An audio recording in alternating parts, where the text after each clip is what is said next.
All right, so thanks for the introduction, Jovan. It's good to be here. Thanks to everybody who's sticking around to the last talk for this. Today I'm going to be talking about additive regulated concrete for thermally extreme conditions, or ARCTEC as we like to call it with our fancy acronym. And more specifically, development of dosage guidance. And I didn't put it in the title in the agenda, but this is a cold weather concrete presentation. This is about using admixtures for cold weather concrete and how to do that better. Along with myself, Daniel Kennedy, and I have been working together at the Army Corps of Engineers Cold Regions Lab with the Engineer Research and Development Center for the last several years on this work. So just want to make sure we had all that out of the way, and I'll get going. So first of all, concrete doesn't like the cold. Most of us know this. To have a very basic background, at early ages, concrete doesn't have enough strength to resist the expansive formation of ice that occurs when water freezes. Generally, it's recognized that the compressive strength of the concrete needs to be above 500 psi for this to happen without any damage. And at that point, it will not be an issue, at least for one freezing cycle. There's sort of the other thing that happens at low temperatures is the hydration of concrete slows down. So it sort of extends that time to get to 500 psi. And so those two things compound a little bit, and you need to protect your concrete in some way to prevent this from happening so that it does not experience dramatically lower strengths later on in its life. So to protect concrete, there's a sort of a standard way to do it. It's pretty much been established for a long time and hasn't changed much in the last 30 or 40 years. We consider cold to be less than 40 degrees Fahrenheit. So at any point when the ambient temperature drops below that, you have to do something to prevent this damage from occurring. There's methods prescribed in ACI 306, both in the specification, which is pretty old, and then the guide document, which is more recent.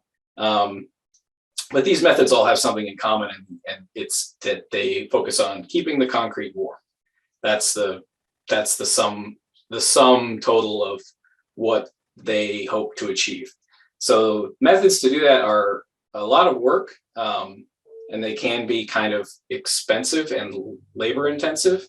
It usually involves either a heated enclosure or heated blankets or a lot of insulation. And the other thing that's pretty obvious to most practitioners is that it is a very conservative specification. To some degree, there are practitioners already, when they're not bound by the requirements of ACI, using admixtures as an internal freeze protection method when instead of this. And so that's something where, industry's already doing it. We sort of know it's possible, like what's the gap? So that's a lot of what the work we're doing intends to address. So ARCTEC, which I mentioned in the title, is basically the use of internal protection through accelerating admixtures to protect your concrete from frost damage. And this is based on a lot of historical work that happened at our lab, the Cold Regions Lab, over 20 years, where they initially proved that this was possible and developed a basic way to do it. And our goal now is to try and make it more performance-based and user-friendly. So a lot of that is focused on tools and guidance to make it easier to do, because this started back in the 90s, early 90s, and you don't really see it used in a lot of settings, certainly not in bigger jobs. And the question is why? And so user-friendliness is sort of what we believe is the thing that was lacking. A couple things that we've been working on maintaining from the original method is a -5 degree internal temperature limit. So the goal is, or the objective is, that your concrete will be protected down to an internal temperature of -5 C from freezing, which is significantly lower. That's 23 Fahrenheit, significantly lower than the 40 degrees recommended right now. And then we also are trying to provide performance-based recommendations for admixture dosage. And so one of the The original method was fairly basic in that it was just a blanket recommendation. Use this much admixture, and it was a lot. And that's not suitable for every situation. Obviously, concrete varies in size, and the environmental conditions vary. And so there's a lot of things that you need to take into account when you're accelerating a mix that weren't previously. So we've been working on this for about 3 years. Some really basic things we figured out already is that we can reduce the amount of admixture a whole bunch over what was done in the past, which is great. It increases setting time, it reduces expense, increases haul time, it has a lot of benefits. And that's without any compromise to that -5°C protection limit. And then we've also incorporated supplementary materials in relatively moderate dosages, which was not previously done, as that's part of just about every new construction now. We needed to bring that up to speed. But the main thing I'm going to talk about today is performance-based recommendations for additive dosage. And so, as I said before, briefly, you need to have a dosage of admixture for an accelerator that depends upon a lot of variables. And so first, as a thought experiment and a way to approach this, we said, well, what does the recommendation hope to achieve? What is ideal? And so we came up with a few different things. The first is that it prevents damage due to early age freezing. That's the very first thing we're trying to do. That's the main goal. So that one, it's a gimme, it's obvious. The second is that it does so with the minimum required amount of admixture. You don't want to use more than you need, that's expensive. And you don't want to accelerate more than you need because that reduces the amount of time you have to use your material. Third, you don't want to accelerate it too much. You don't want your concrete to get too hot. You don't want thermal cracking. And then fourth, it needs to do this while taking into account your mix design, the ambient conditions, the geometry of your placement, the time of year, the time of day. All of these things are relative or are relevant in this setting. So all of this boiling down to what would we predict if we needed to do this? It's temperature. We need to predict temperature with time.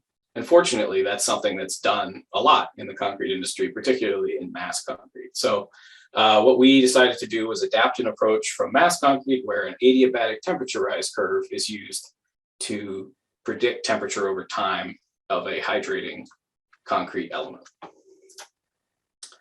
So a little bit of background on ATR, adiabatic temperature rise. It's effectively the theoretical maximum temperature of a given concrete placed at a given temperature. And it represents a element of infinite size. If you were to place a dam the size of the universe, this is the hottest your concrete would get. It also responds very well to the effects of admixtures. So you can see the influence of accelerators in an ATR curve if you measure a mix that has those accelerators in it. So that's our input for our thermal model. That's the main one. There's a few others that I'll talk about in a minute. Now, measuring ATR is not necessarily the easiest thing. There is a standard method. It's based on an old Army Corps of Engineers method that hasn't been updated since 1973, although the Bureau of Rec has taken a version of it and brought it up into the 90s, I think. But it effectively creates an adiabatic condition for your specimen by maintaining it in an environment that is the same temperature as itself. So as the specimen warms up, the environment warms up, and no heat transfer occurs, effectively creating adiabatic conditions. This is the standard method, but it has a few drawbacks for smaller work, especially research work.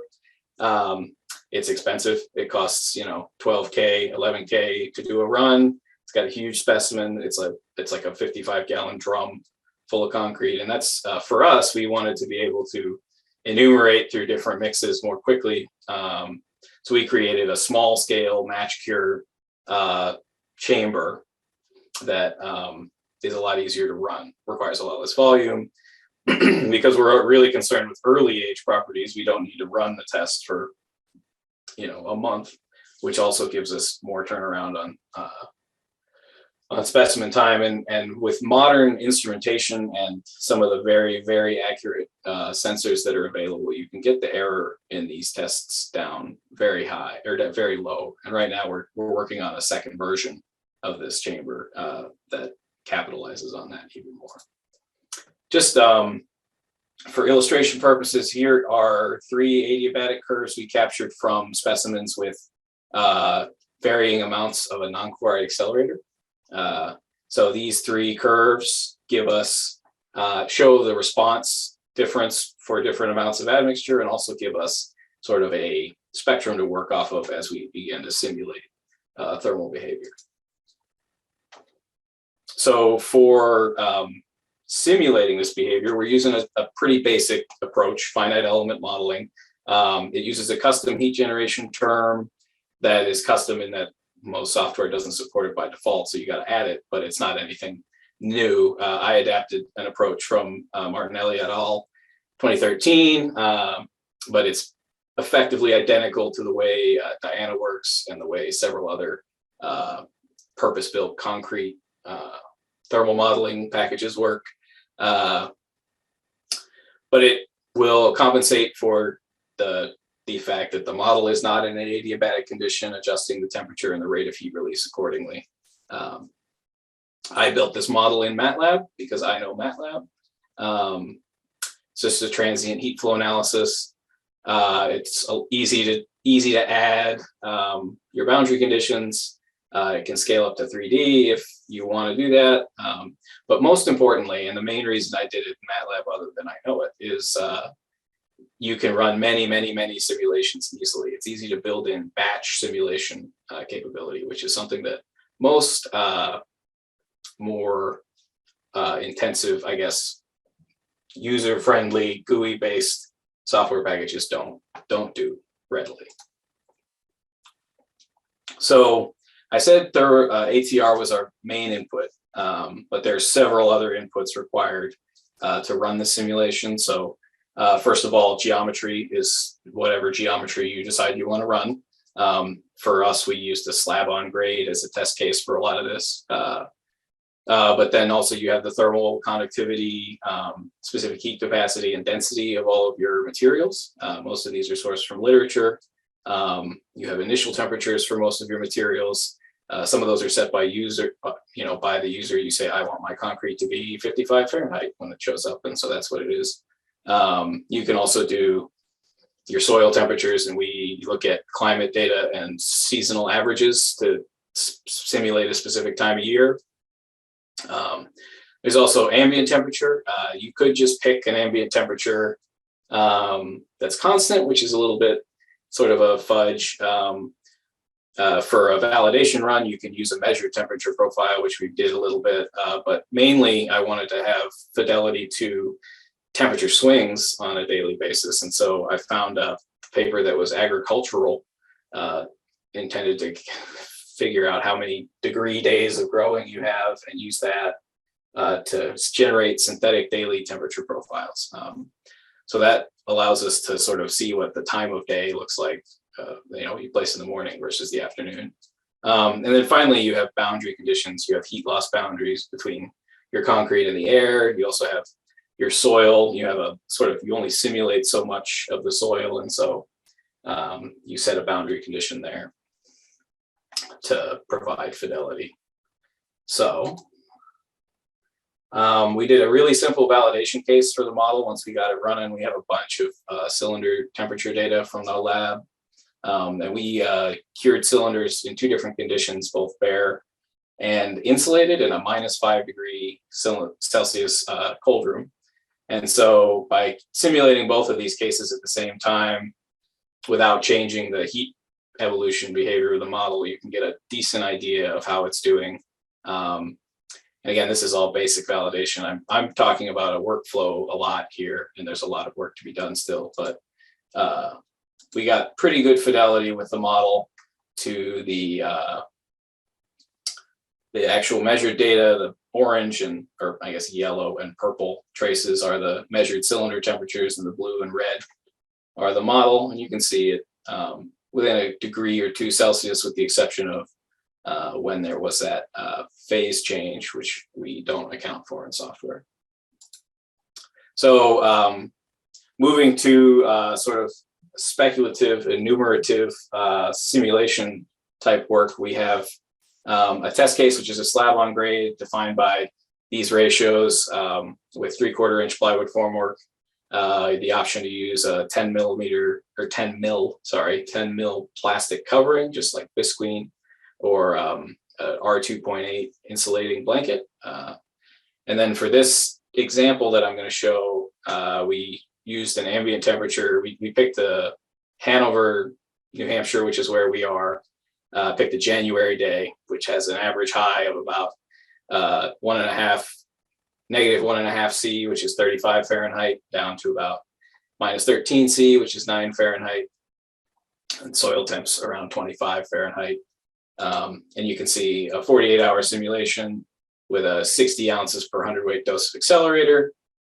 This is what the temperature looks like at the end of the simulation, and then over on the right here, you can see the traces for varying points of interest in the model. The bottom is the daily temperature, and then you can see we have center and top and corner, which are all points of interest for purposes of thermal modeling. So I mentioned enumeration several times. What this lets us do is run far more simulations of conditions than we would ever be able to physically test. So we can pick a location, pick a time of year, pick how much insulation we want to use, pick our geometry. We can use the 3 ATR curves we've measured to interpolate between and pick a dosage. We can scale the geometry up and down easily. So this enumeration allows you to generate a broad spectrum of cases and then look at the results. One of the most important things, to go back to our ideal recommendation, is that #1 goal was protect the concrete from frost damage. And well, you have a simulation and it's all temperatures over time, which is cool. But if you don't know how to correlate that to whether it was protected or not, it's not all that useful. And then the other thing is we don't want it to get too hot, as I said before, which that's a lot easier to measure, but still needs to be done. So we defined several simulation failure criteria. So the first was protection failure, which was probably the more complicated one to get to. And the baseline is that the concrete doesn't have enough strength to resist ice damage when it freezes. And so, we have temperature, we don't have strength, but we can link it to maturity, temperature over time, and mechanical properties correlate according to the maturity method. There's a lot of ways to interpret the maturity method and implement it. We used equivalent age, and then we also defined a pretty broad range of equivalent ages that corresponded to that strength.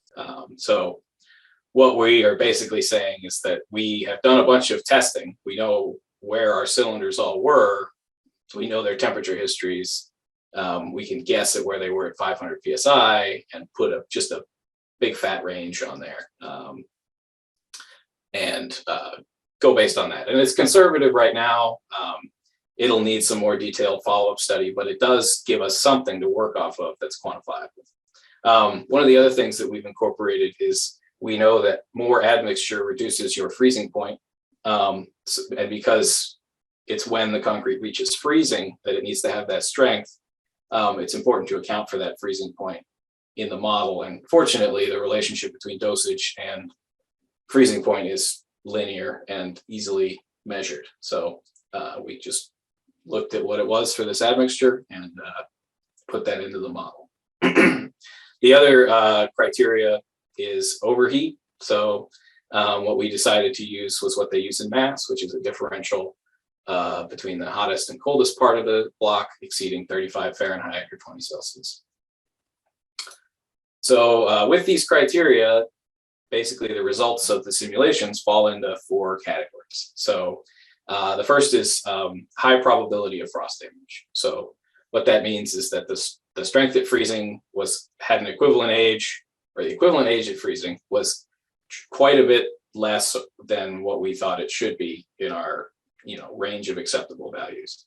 And so that's like, don't do that. We have something that falls within that range of 0.2 to 0.4 days.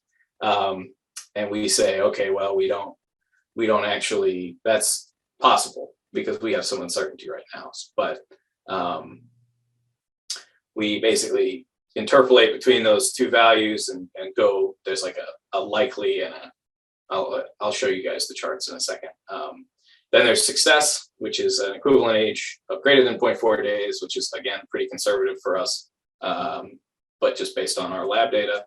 And then finally, overheat. Overheat is a failure, but that's easy to measure based on the temperature traces in the model. So you got the model, you've done a bunch of simulations, you enumerate through a couple of cases, and you get something that looks like this. So for this example, we did the slab on grade that I showed earlier, size ranging from 6 inches to 3 foot in thickness, and admixture dosage ranging from 30 ounces to 100 ounces per 100 pounds of cement.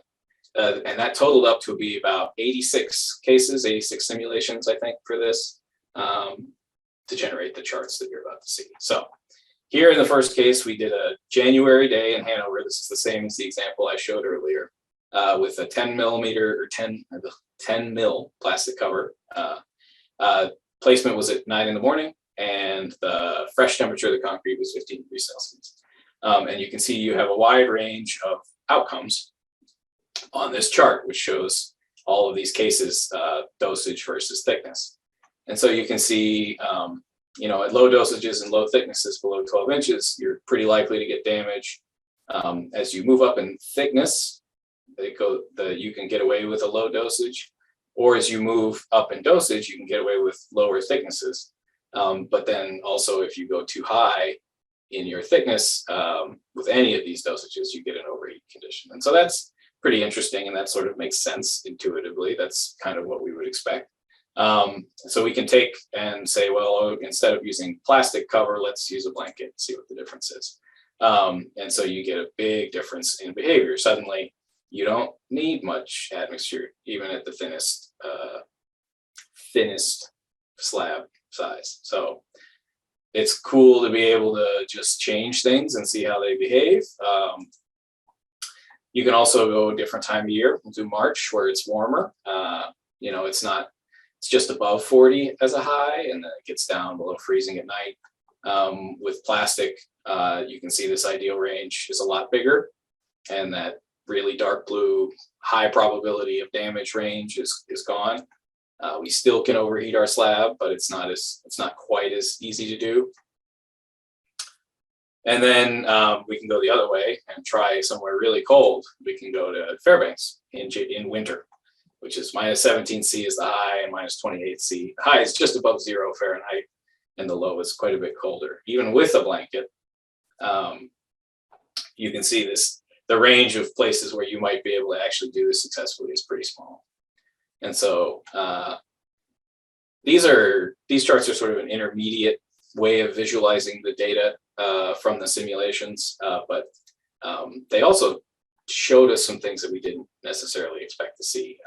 The first we did expect, and that was that when you set a environmental limit, say 40 degrees Fahrenheit, what the internal temperature of your concrete is doing is so very different than that, depending on its specific conditions and behavior. So we say -5°C internal protection limit, but that means there are possibilities of ambient temperature that are much lower, that are workable, as long as you understand how the behavior of your element influences that. Another thing, this was more interesting. So I mentioned earlier very briefly that the simulations we're running don't support phase change, which is, the water freezes in the concrete and temperature sort of plateaus for a minute.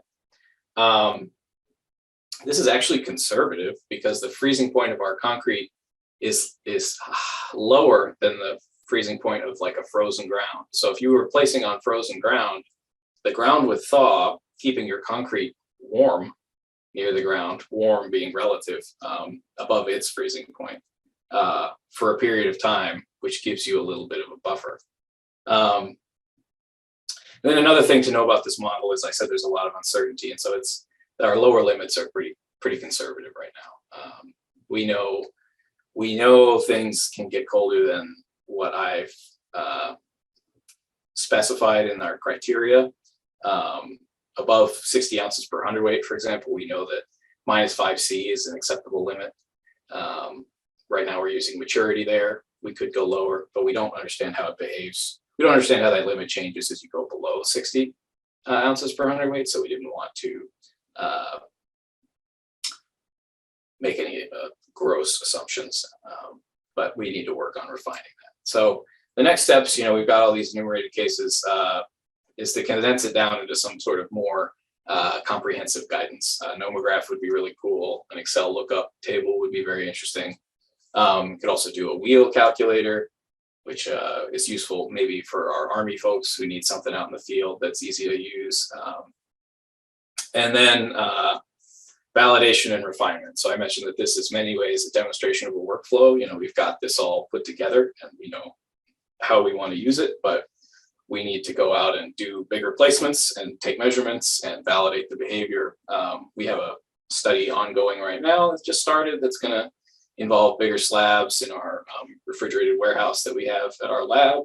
And then we're working with inside the Corps of Engineers, we're working on the Upper Ohio Navigation Project, which is a big lock and dam project to try and bring this guidance into mass concrete for winter placement. So those are our next steps for this work. And, eventually within a couple of years, hopefully we'll be able to say, okay, well, we can probably get parts of this into actual specification documents. The 306 guide is probably the first target. And then ASTM C1622, which is for cold weather admixture systems, is a sort of defunct ASTM that we want to update and bring into the future with this. But I thank everyone for coming. And I really appreciate your time. And if you have any questions, happy to take them now. Thank you, Ben. It's been great to see the evolution of this work in, I think, this session. A couple of times you've already presented, and it's great to see that you're finally reaching the point where you can make some useful recommendations and perhaps even specifications for the community. In the meantime, I do have a question. Do you have plans to maybe verify the modeling results on field data? We have a little bit of field data from the past. We're definitely going to collect new field data. Yeah, so yes, the answer is yes. We have the ability to create larger specimens in a more controlled environment. Our lab has a big freezer warehouse we call the Frost Effects Research Facility, and we can do full-scale concrete placements in there. So that's a component of our validation. And then we also have a couple projects where we're trying to get some of this guidance into the hands of soldiers, National Guard troops. So when they place their concrete out in the winter, we'll have it instrumented and have a way to validate our guidance against that. So yeah, we do. Okay, great. So I'd like to thank you one more time for the great talk.